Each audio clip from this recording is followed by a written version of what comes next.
Okay, let's try this again. Can everybody see me, hear me? And is this actually working? Push the chair out of the way. Are you going to be sitting there the whole time? Yes, because I have to be close enough that they can see. All right, so thank you for your patience and welcome to week 1 of writing class for NaNoWriMo at the Lashes Library. I see there are actually 2 people on. In the chat box on the side, you will see a link from us with the website where you can go and you can print out today's paper, which looks like this. It's called Setting the Stage.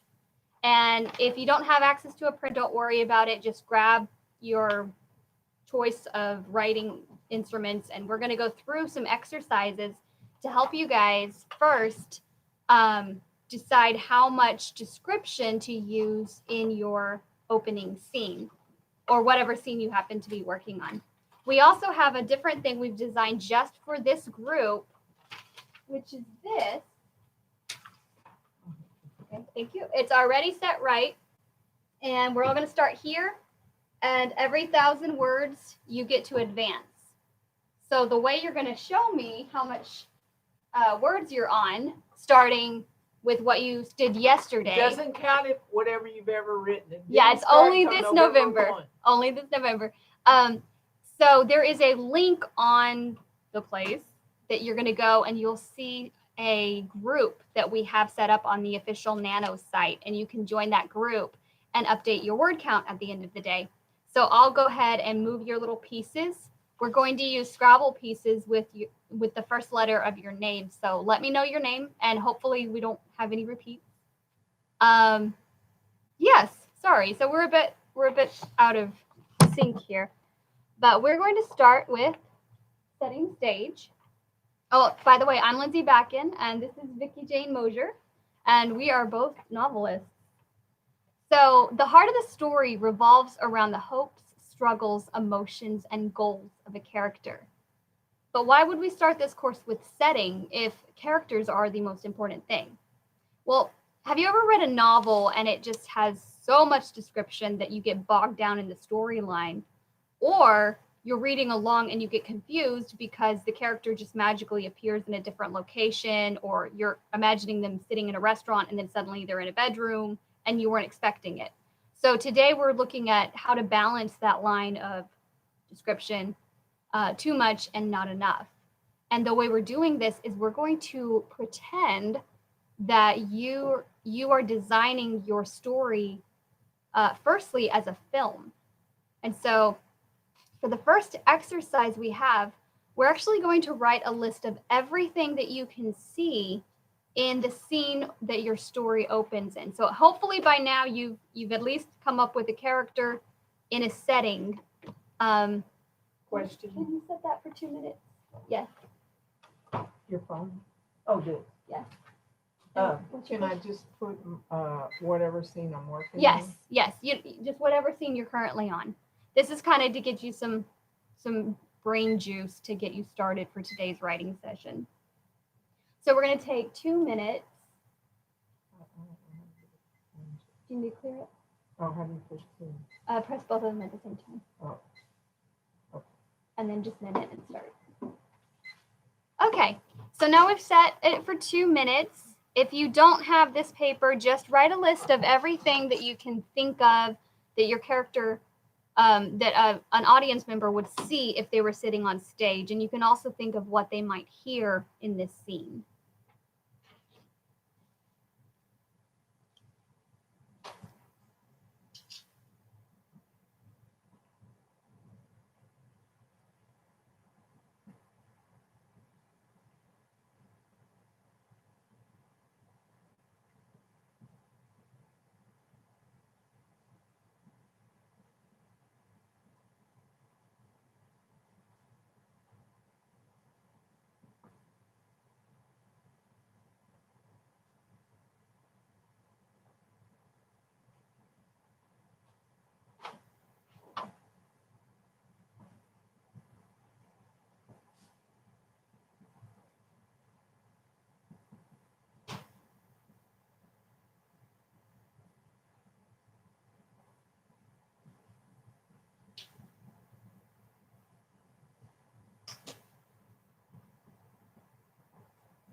sure that was.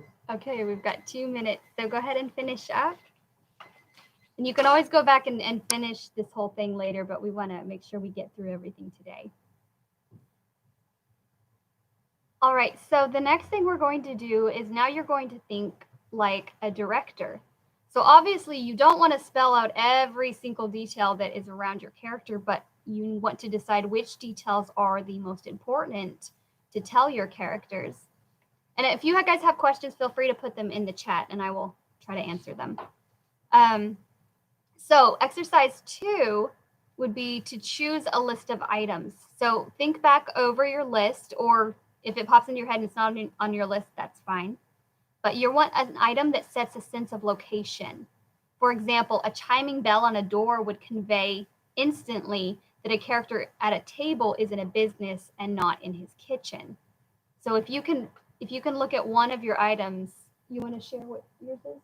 Well, I don't have any items. Well, not items, but what do you have? Where is your location? At a swimming pool. Okay, she's at a swimming pool. A high dive and a low dive. Okay. Teenage lifeguard with sunglasses in the lifeguard chair. At the low end are several young children.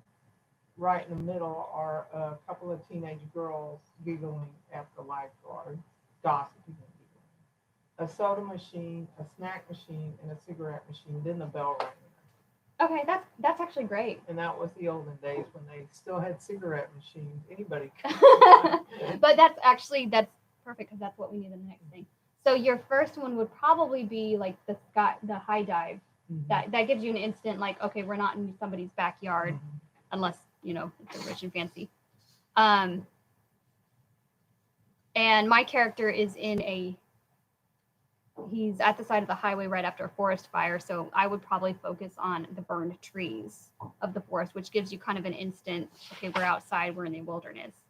So your second item would be to let the reader know the time period in which the story takes place. So that would be perfect for your smoking, your cigarette machine. This could also, if you're having trouble, you could think of a costume piece, or if it's modern, if they have a cell phone, then if you mention that, they're going to instantly go, okay, this is a modern story, or car brands or something like that. An item. Hello, Meadow. Good to see you. Do you want to share one of your items? Okay. So, well, she's in the chat.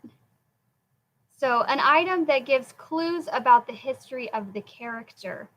So this is probably going to be something the character has with them, or the way that they're wearing their clothes, or something like that. Can you think of something that your main character? Like a towel, a beach towel around her swimming suit. Okay.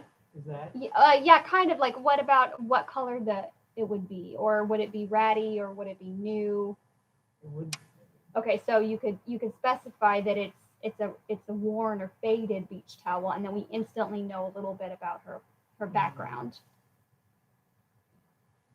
And then an item that identifies a personality trait or mood of a character. So this one could be a little bit. It goes a little bit into how they're interacting with the item, but it could also be, is their clothes wrinkled because they were rushed, or in my case, the mood character would probably be reflecting he's hurt, so he's going to be probably more focused on the ashes around him than he is the blue sky above, and that's going to kind of give you this idea that it's kind of a grim part of the story. With Vicky Jane, she could focus on the stuff a child would notice because her character is 13. So she might notice the rule board or the diving instructor. Hello. And did we already do the clothing? Yeah, the clothing a character is wearing and what that tells about his habits. So that would be a way to instantly establish something about this character. Do they dress very neatly? Are they methodical? Are their clothes old or new? just think about what's the most important thing, information that you want to convey to your reader. And as you go through these, I know we're moving kind of fast, but as you write and you practice this stuff, it'll become easier and easier to decide which details to include in your plot. All right. So now we're gonna take off our scouting location hats, and we're gonna put on the director's hats. And so what we're doing is we're kind of picking the most important pieces of furniture or things that you need to establish what's going on in your story. And so in Vicky Jane's story, we already know we're at a swimming pool in an older time period. We know that the main character is a young girl who's not from a wealthy family. So those are the 4 things that we've already established just with her story. Now, she would probably want to pick something that would more specify, if this was really her opening line, specify the exact year. So she could pick 1963. it would be 1963. So can you think of an item that would really, like an iconic, that would instantly make people go, okay, this is in the 60s? Well, the soda water machine is going to have bottles and not cans. Okay, that's good. And of course, the cigarette machine and a phone booth. Maybe not a phone booth, but one of those phones that I don't know what the era was when. Like I know there's a phone there, but it's. I guess I could say there's a phone at the front desk that's got dials. I don't know. Yeah, well, I mean, this is good. You don't have to use all those details, but just think about the things. The other thing you could do is maybe have like a mom that's beside that she's not swimming, so she's got like the bee hair line or something like that. So what you want to do is, first of all, think about what pieces of furniture are you going to use to set just the basic stage. If you're in a diner, you might talk about the booths. What do the booths look like? What does the front look like? Just kind of sketch out an idea of the room they're in and the important pieces of furniture that they're using. And then am I going too fast? No. Okay. So you can think about the big things and then zero in on the smaller things, and you can use some of the items above to list. Okay, and now we're going to go to page 2, which I've already done actually a little bit. Add smaller items to convey information about the current situation going on in the location. So what is the basic storyline that's happening in your story? Well, the girl, not me, but the character, the 13-year-old girl, has taken her little brother and sister to the swimming pool while the mom's shopping, and she's kind of spying on the lifeguard because he used to go with the girl that was killed. Okay. And she wants to see some information to find out whether he might have been one of the perpetrators. What do you call it? He might have been the one that, the jealous boyfriend. Okay.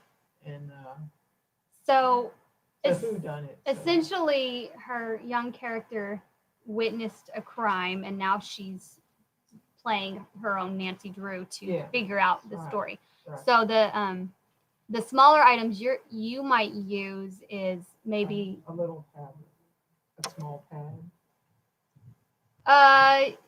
Yeah, if she would be the type to record that stuff, that's actually good. She'd have to write it later because she doesn't want to be obvious. She's gonna have to memorize everything. So is she already in the water? No, she just got to the pool. Okay, so if she just got to the pool, then you could use the opportunity to show that her mom dropped her off. Maybe she's got money for that. The soda machine. Yeah, the soda machine. Or you have to pay to go to the swimming pool too. Yeah, so she could pay through. That would be a good time to establish the 1960s with the hair. Coin person. and coin purse and that sort of thing.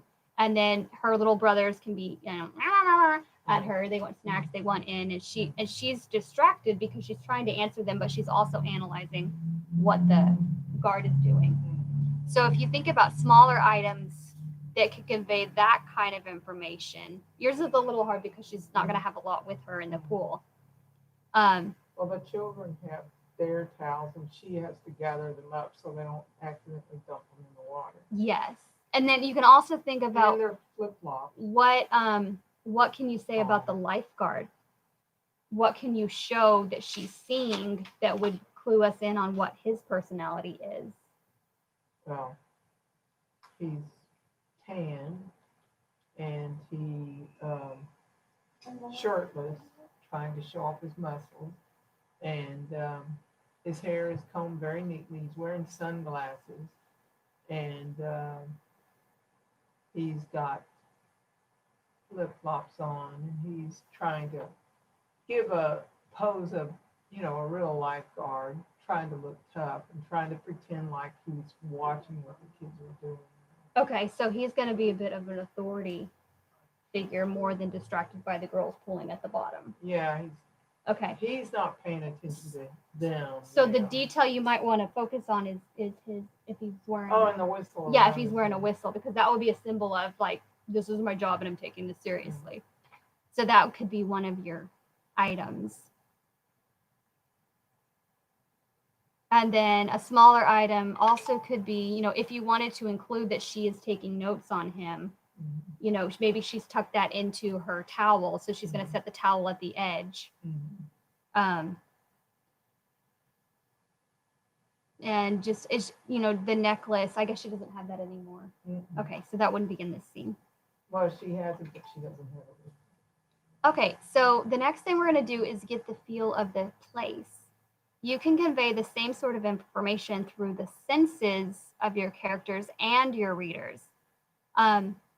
So think about what the weather or climate would be around the character and how is that affecting her. So your day would obviously be a sunny day. Is she noticing the niceness of the day because she's in a good mood, or would she notice the glare of the sun on her skin because she's kind of agitated?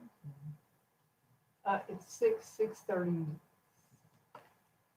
So if you think about that, if your character's inside and you're talking about the AC on, are they cold? Is it pleasant? Is there a dripping? Just whatever they.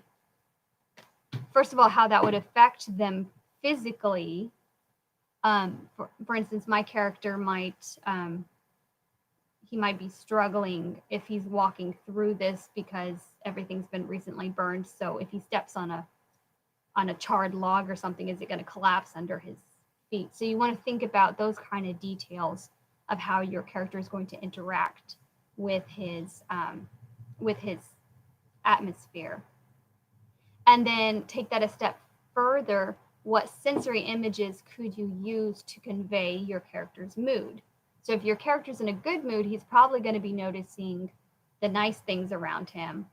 If he's, or you could even do, if your character's rushed, say she's working at a restaurant and you show a French fry on the floor. It's over here. And a French fry could say either that they're understaffed and they're trying very hard, or that they're lackluster and they don't really care about their job. And so if your character would swoop and kind of hit that French fry or pick it up on the way back, then you could instantly know, okay, they're busy, they're understaffed, and they're trying really hard. Whereas if they're cold and greasy and, the character steps on it, it could just kind of show a lack of enthusiasm for where they're at. All right, what details could you highlight? Oh, we already did that. What sounds could create a sense of expectation in your reader to set the tone of the story?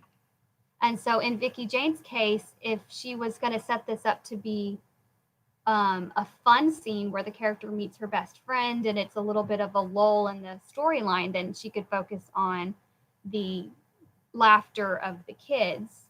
Whereas if she wants to set a sense of dread, she might focus on the character noticing the ripples of the waves or the splash, and thinking about, what if somebody drowned, and what about that girl over that happened. She could, what else would you hear at a swimming pool? Well, splashing. I guess the whistle we already talked about. Yeah. The shrillness of the whistle could convey the authority of the character, and also how she reacts to it. All right. And then, can you use any of your character's 5 senses to create a sense of their current emotion? So now you're going to want to kind of step out of the director mode and think like one of the actors would think, and say, okay, if you were playing your character, what would they be smelling? What would they be tasting? What would they be feeling? And you can use that. Like, if what they're feeling is that they're noticing grit, it's going to create a different tone than if they're, they're sitting on their couch and they're comfortable and the AC's coming through the brushing over them, and they can hear their family member cooking in the kitchen. You're going to create a very different atmosphere than if you have somebody sitting alone in their living room and maybe the AC's dripping near them. There's nobody in the kitchen and there's just static on the TV because they're not really paying attention to it. So you can use all of these ideas to decide which elements you want to focus on for your actual story. And I know I've rushed us a bit this time because I'm not sure exactly how long it takes to get through this stuff. So if you need more time to fill out your paper, go ahead and do that. But we are going to have a live writing session where you can take all of these elements when you're ready and start putting them into a 15-minute sprint. So I'm going to give Vicki Jane a minute to catch up because she's still writing and I haven't written anything. So just take this moment to go back through and fill out anything that you might have missed. And feel free to let me know, if I'm going too fast or not fast enough for you guys. I don't want you sitting on the other end waiting. And I actually need to get something to write on. So I will be right back. Oh, you can write on this. I'll write on the table. I don't need. You're gonna write on the table? Well, I mean, I did, but I'll just write a page. I just thought you meant something hard. You have your own page. I wasn't thinking about the sprints. So also, don't forget to click on the link and go to Nano and join our cabin so we can see your daily progress and how many words that you have, and you can jump on our board. We're going to be posting pictures of the board to the Palacios Library Facebook and hopefully showing it here if we get a more mobile way to film. Get this ready. So I'm going to go ahead and set the timer for 15 minutes, and then that should put us ending at about an hour. And again, don't forget that you can print this out and, pause the video later or work through it on your own.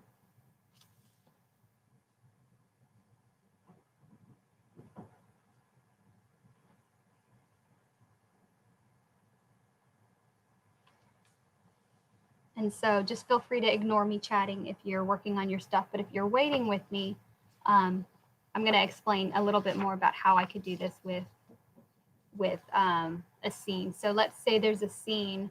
One of my scenes the other day was a mom who was working at a restaurant, and her daughter is very young. She brings her because she doesn't have anywhere to leave her, and the little girl colors a lot.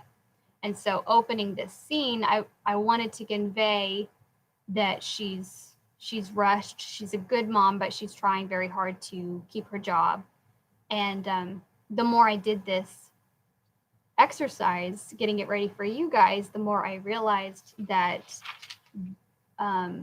she was working at a diner, but the diner was owned by a gentleman who was trying very hard to keep it in business. And so that's kind of where one of the details about the French fry is that that French fry on the floor instantly showed that they were understaffed. But the fact that somebody takes the time to pick it up shows that, you know, there's a sense of teamwork and there's a sense of urgency. And the reason they're all so stressed out is because there's a franchise that's opening right across the street. So for the character, it's very important that she keeps this job because it's one of the few places that will allow her to bring her daughter. And for the owner, it's something that he began with his wife. And so we conveyed that in an instant, just showing a picture of his wife and himself on opening day a couple of decades back. And you got the sense that the wife is no longer living, and that's, you know, why it's important to him. And then it introduced a third character who is the son, who's just kind of given up. So are you starting to write? I thought we were supposed to. Well, I was just going to officially start it. Oh. Okay, so we're going to officially start our writing. Sorry. That's okay. And we're going to go for 15 minutes. I was turning up. Ooh, I now thought you 16. said to go. No, sorry, I was trying not to rush you. All right, now we can go.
not in already, is it? No, that's my phone. Hmm.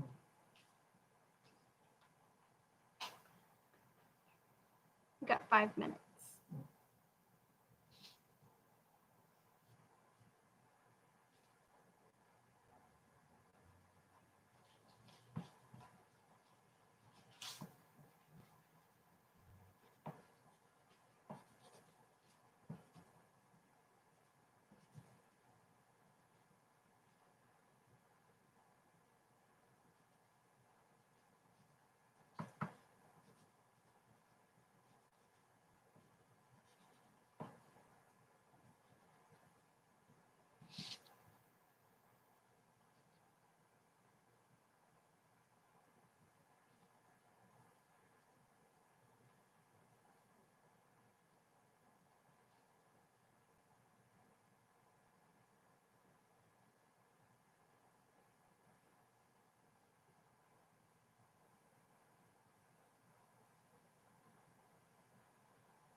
Okay, so we are at 15 minutes.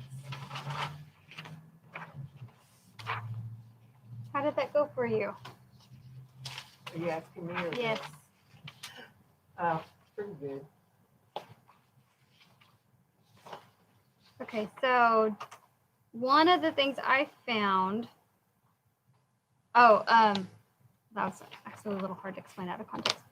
So one of the things I found that works for me was he was noticing it's very difficult for him to move right now, and whenever he turns his head sideways, he crumpled some ash under his cheek, and he made the sarcastic idea of like, well, at least he was strong enough to do that. Did you come up with any good details? Do you want to know what I wrote? If you want it. You kids know the rules. Stay on the shallow end and obey the lifeguard. Practically shoving us out the door. My mom said, practically shoving us out the door. I wanted to jump off the high dive, Billy whimpered as my mom drove off. Is it on the shallow end? I asked. No, he pouted. Then, no, you may not. Glad I had the authority, and I quickly gave the lifeguard the front desk, whoever takes the money up, 3/4 for our swim fees, and grabbed the towels from the twins. Are you going to dive off the high dive, Billy asked me. Maybe later. I looked at it. Not my cup of tea. Go on, give me your towels so you don't get them wet. I watched them jump in the edge and giggle as the cool waters Christmas. I rolled up the towels and stuck my pencil and paper in the towels. I would have to memorize what information I could get today and write down what I remembered later. Well, yeah, okay. I remember Bobby was sitting in the lifeguard chair with his sunglasses on and no shirt, showing off his tanned muscles. He was ignoring Nan and Millie, who were watching him and giggling at him as they whispered back and forth. They were the more popular girls in my class. Nan had a two-piece suit on, and Millie had a fancy one-piece. Both of them were the latest in swimwear. I was wearing last year's suit because I still could. Mom never wasted money on new stuff when we could still wear our old stuff. No use wasting money when you have a perfectly good suit. One good thing was I was the oldest girl, so I didn't have to wear hand-me-downs. Poor Sally, she'd be wearing my suit in 6 or more years. I edged over the side, and my two so-called friends barely noticed me. Hello, I looked as I eyed Bobby, who was turning his head from side to side, trying to look as if he was earning his keep. And I didn't get any more. No, that's good. That's good because you established like with the 3/4 that was an instant establishment, and I liked her wanting to be an authority in this scene, but then at the same time she's got a real authority. Yeah. Counteracting. Yeah. Once her mom left, the mom was gone, and she was in charge. Yes. Yes, and I liked the bit. I didn't even realize she had a younger sister, but I liked that. Yeah. That the twins. bit about that. Yeah. Well, cool. And so I know some of you guys are out there are going to watch this later, so feel free when you do these exercises to go ahead and post on the group post, and we'll kind of keep an eye on that and reply to that. So we are at 3:10. I know this week is a bit rough, but we're going to go a little bit slower next week and a little bit smoother. So we're going to go ahead and we're almost at an hour. So does anybody have questions? Probably not. Okay. So yeah, please go through this exercise, even if you need to do it later. Let us know how it worked for you. If you still have questions or need clarification, you can email me at admin@Palacios, that's PALACIOS, library.net. And I'll go ahead and put that in the link in a minute. And And you can tell them to put how many words they've gotten so far. yes, and please go ahead and I don't think anybody's in the live stream right now, but go ahead and be sure to post in the group on how many words you have. Vicky Jane, do you want to grab the pieces? So Vicky Jane's already at 1,000. I don't know where I'm at because I haven't actually put my words online yet, but We got a Z for Zach. A Z for Zach, yes. An M for Mark. An L for Lizzie. B for That's Brian. Brian. J for Jamie. Jamie. And C for Christy. And we'll have to get those figures from y'all later. Yes, and while we're at it. But I'm on 1,000, by the way. I know Christy Elliott is joining us. Christy Elliott is a published author, and she writes under the pen name of Misha Elliott. So if you want to check out her stuff, you can go to mishaelliott.com, I believe. And then Brian, his book is not out yet, but he is sharing parts of it on excavasia.com. Is there anyone else that we know? Well, Mark is writing, I think, some science fiction. He was last year. Yes. And Zach is also, I think Zach told me his is science fiction too. I think it is. Okay. So if you're out there and you're an author and you have a website or books out or any place that you have a public, offering of your stuff, let us know and we'll go ahead and share it with everybody in the group. All right. So we will see you guys next week. Thanks for joining us.